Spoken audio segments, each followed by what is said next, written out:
হাম ও উপসর্গে মৃত্যুর মিছিল যেন থামছেই না। 2 মাসেও কমেনি হামের প্রাদুর্ভাব। হাসপাতালে কাতরাচ্ছে শত শত আক্রান্ত শিশু। সেবায় ব্যস্ত মা বাবা ও স্বজনরা।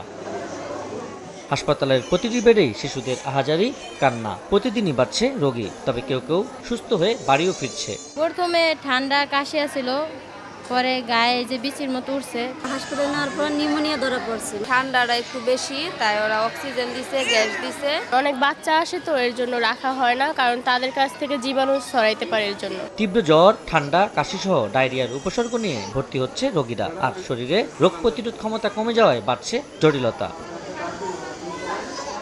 তবে ডিএনসিসি ডেডিকেটেড হাসপাতালের পরিচালক বলছেন, বিভিন্ন হাসপাতালের রেফার করা রোগীদের চাপ সামলাতে হিমশিম খাচ্ছেন তারা। যেসব বাচ্চার হামের পাশাপাশি শরীরে অন্য জটিলতা আছে, তাদের বিশেষায়িত হাসপাতালে নেয়ার পরামর্শ দেন তিনি।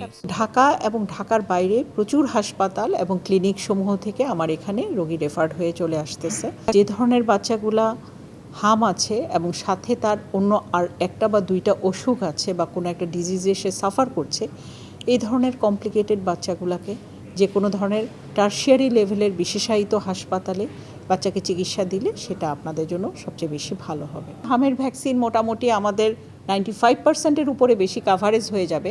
তখন থেকে ডেফিনেটলি আমরা আশা করি যে হামের প্রকোপটা অনেকখানি কমে আসবে।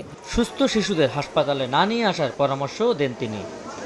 দিন দিন বেড়েই চলেছে হাম ও হামের উপসর্গ নিয়ে আসা রোগীর মৃত্যু ও শনাক্তের সংখ্যা।